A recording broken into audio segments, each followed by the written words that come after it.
Bubuksan. Bawal, G. Bawal yan. Bakit Kapag bawal ilabas. Eh, nakakuha sila ng ng mga halaan, natutuwa sila. Bawal daw maglabas ng bato. Yes, bato bawal. Ayan. Pinukpok talaga nila, sinigurado kung may laman ba o wala. Curious mo eh. Oo, nagkapukpukan, ayan. Fish pa. Ayun pa, oh. Ay, wala na yan. Good morning, Manila Bay Dolomites. Saan po tayo ngayong araw? Saturday, Pinas. At ngayon ay July 22, 2023. At itong barge nga po, no, tinumbok muli ang tapat ng Dolomite Sand sa pagtatambak ng buhangin. Ayan, so kararating lang nitong barge. Ayan. At syempre, usaping Manila Bay, nandito pa din po ang ating Manila Bay Warriors, Estero Rangers ng DENR, MMDA, DPS Mandaragat sa Manila Yacht Club, at ang ating Estero Rangers ng DENR, at syempre sa ating mga volunteers. Maraming salamat po sa inyong lahat. At sa mga baguhan, yes, welcome sa channel ni Miss July ni Dora Bells. Mahalin niyo po ako ng buong buo. Yun ay hindi galing sa ilong ng maisingaw.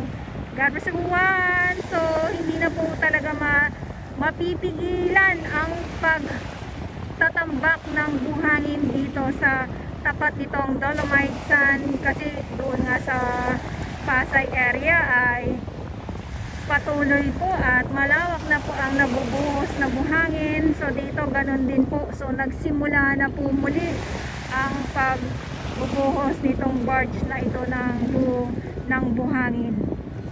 Ayan. So iikot ko naman po kayo dito sa loob nitong Dolomite Sand. At syempre kahit na mainit, may mga iilan pa rin po tayo mga kababayan na namamasyal. At baliwala sa kanila, lalong lalo na kung mga bagong salta lang. So kailangan sulitin ang pamamasyal. So ayan, ito yung ating dagat sa ngayon. Medyo mainit na at patatanghali na din. So may mga iilan tayo ng mga basura na nandito na sa tabi. At ang ating dagat, ayan, syempre yung ating mga namamasyal, konti na lang din, andyan sila. At yung iba nandito naman nagpapahinga, sumisilong sila.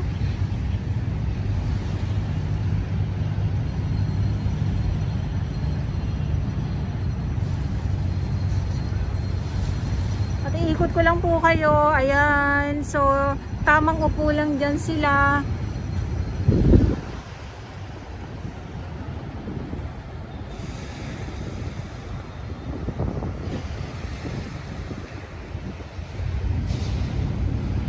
Ito naman ang lalagyanan ng basurahan.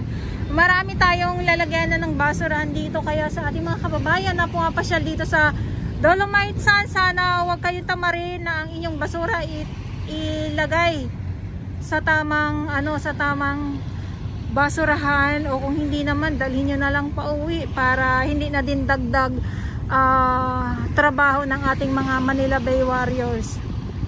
So dito patuloy, andyan, nagbubuhos din po dyan sa laot. So, ayan yung mga buhangin.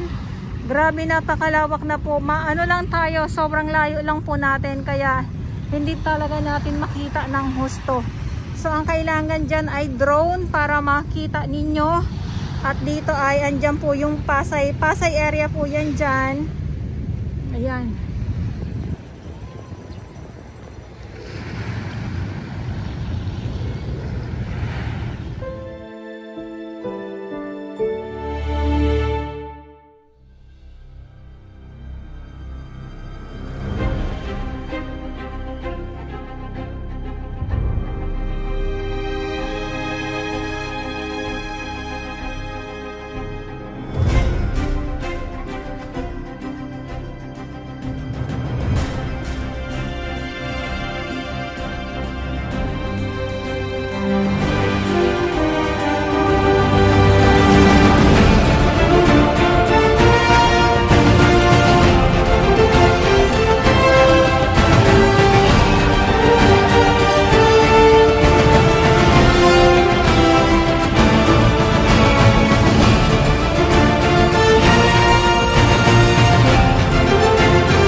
backhoe. Nandyan sa taas itong isang barge. So nagaano din ang buhangin yan.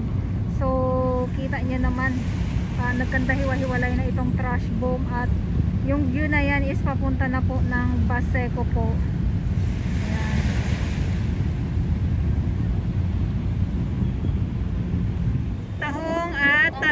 Tahong at talaba at halaan.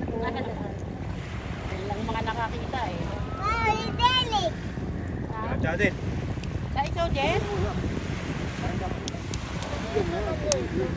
Yun tao. Talaba yung hawak mo? May laman ba? May laman? May laman lang, may laman. May laman. Sinigurado nila kung may laman ba o wala eh, no? Puro kasi cellphone lang hawak ngayon. Nakakita naman yun. Dahil sa puro cellphone, kailangan may kaalamanan din yung ating mga kids. Sayang yung tubig, mumumugin ko muna. Ay, ba yung kamay ha? Baka masugatan ikaw, ha? Oo, Jay. Ano yan? Matalipad. Ayan, so dahil ay nakakita sila ng mga halaan, talaba, pinukpok talaga nila. Kailangan malaman kung may laman o wala. Kailangan siguraduhin. Mahirap matulog sa'yo, Jay. Yes, o may mga laman. Oh, nato yung tako.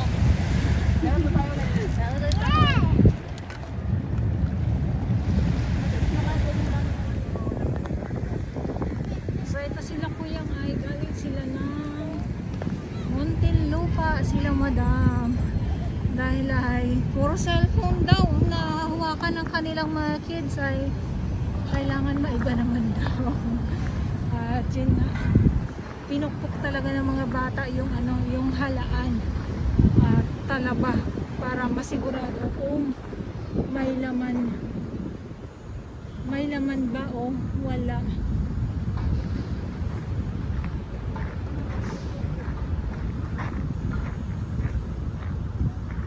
Ayan, so tapos na magbuhos itong barge na yan. Tapos na, ang bilis, no, mabilis na pangyayari. Ayan, so ito muna yung update natin dito sa loob nitong Dolomite Sand.